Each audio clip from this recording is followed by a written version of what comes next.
Assalamualaikum warahmatullahi wabarakatuh. Halo teman-teman, kami dari kelompok 6. Kali ini kami akan memaparkan materi kami terkait stop gratifikasi di kampus.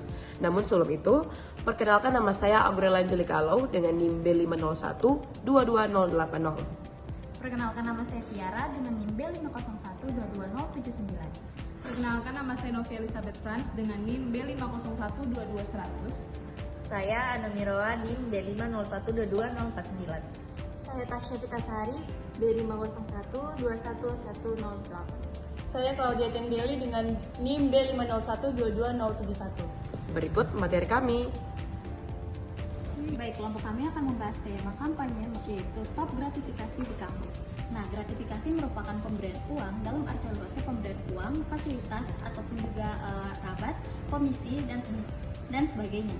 Gratifikasi ini juga dapat menyebabkan pelanggaran wewenang, korupsi dan juga pelanggaran etika.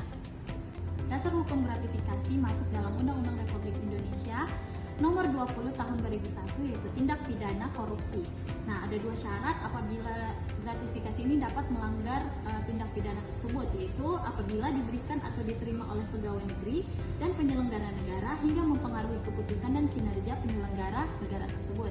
Nah, yang kedua, sanksi hukum bagi pelanggar gratifikasi tersebut yaitu yang pertama mendapatkan pidana seumur hidup atau minimal 4 tahun dan maksimal 20 tahun dan mendapatkan denda minimal 200 juta dan maksimal 1 miliar. Pernahkah kamu merasa kurang puas dengan nilai yang kamu dapatkan? Atau kamu mungkin pernah merasa kesulitan untuk mengurus administrasi di kampus? Mungkin saja itu bagian dari praktik gratifikasi yang merajalela. Mari kita bangun budaya kampus yang bebas dari gratifikasi. Nah, di lingkungan kampus, gratifikasi bisa muncul dalam berbagai bentuk, seperti pemberian hadiah kepada dosen untuk mempengaruhi nilai kita, hadiah kepada staf untuk mempermudah proses administrasi, atau bentuk yang lain yang bertujuan untuk keuntungan pribadi dan secara tidak adil. Nah, dalam pembahasan ini, hal ini tidak hanya melanggar nilai kejujuran dan integritas, tetapi juga mencederai semangat persaingan sehat yang menjadi dasar pendidikan. Kampus adalah tempat untuk membangun masa depan yang bersih dan penuh integritas. Jika praktik gratifikasi dibiarkan, generasi muda justru akan terbiasa dengan budaya korupsi yang merusak bangsa. Dampak buruk gratifikasi di kampus. Saya akan memberikan beberapa contoh dampak buruk dari kegiatan gratifikasi di kampus. Yang pertama, merusak integritas kampus. Gratifikasi seperti pemberian uang atau hadiah untuk mendapatkan nilai atau fasilitas tertentu bisa merusak objektivitas penilaian akademik. Hal ini menciptakan ketidakadilan dan merendahkan kualitas pendidikan. Yang kedua, mendorong perilaku koruptif. Gratifikasi seringkali menjadi pintu masuk bagi praktik korupsi, baik di kalangan mahasiswa, dosen, maupun staf kampus. Lalu yang ketiga, menyuburkan ketidakadilan. Gratifikasi dapat menciptakan ketimpangan antara mahasiswa yang menerima hadiah atau keuntungan dengan mereka yang tidak, sehingga menimbulkan perasaan ketidakadilan dan merusak iklim persaingan yang sehat. Lalu selanjutnya, meningkatkan budaya nepotisme. Ketika gratifikasi menjadi budaya yang diterima, peluang untuk berkembang berdasarkan prestasi dan kemampuan tentunya akan tergerus. Hal ini membuat mahasiswa dan staf lebih cenderung memilih jalur pintas daripada mengembangkan kompetensi secara adil. Lalu selanjutnya, melemahkan etika dan moral. Praktik gratifikasi bertentangan dengan nilai-nilai kejujuran dan etika yang seharusnya menjadi dasar dalam pendidikan tinggi. Lalu poin terakhir yaitu kehilangan kepercayaan publik.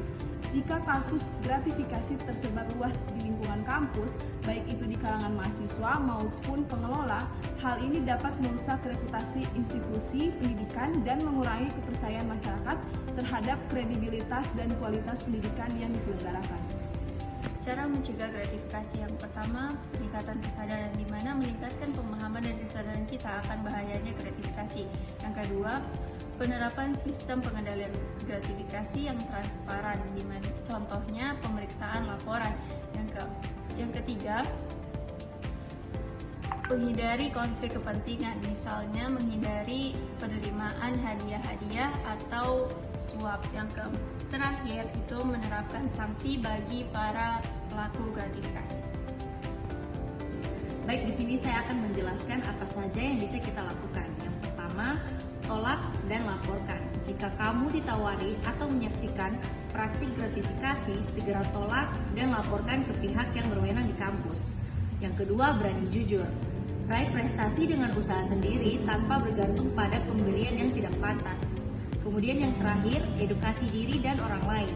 Sebarkan kesadaran kepada teman-teman di kampus tentang bahaya gratifikasi. Oke, tadi kalian sudah mendengar penjelasan dari teman-teman kelompok saya sebelumnya. Nah, dari secara keseluruhan, teman-teman sudah tahu apa itu gratifikasi, apa dasar hukum dari gratifikasi tersebut. Nah, di bagian saya yang terakhir ini, teman-teman, saya ingin kita semua untuk jangan pernah membiarkan gratifikasi merusak masa depan kita. Untuk itu, mari bersama-sama kita melawan praktik ini. Praktik ini, teman-teman, tentu sangat merusak integritas kampus, mencederai semangat belajar, dan mampu merugikan kita semua. Namun, kita bisa mengubahnya dengan menolak dan melaporkan setiap tindakan gratifikasi yang teman-teman temukan di kampus. Dan ini tentu sudah mengambil langkah nyata untuk menciptakan kampus yang bersih dan bebas dari gratifikasi. Itulah materi kami terkait stop gratifikasi di kampus. Semoga materi yang kami paparkan memberikan manfaat bagi teman-teman sekalian. Sampai jumpa.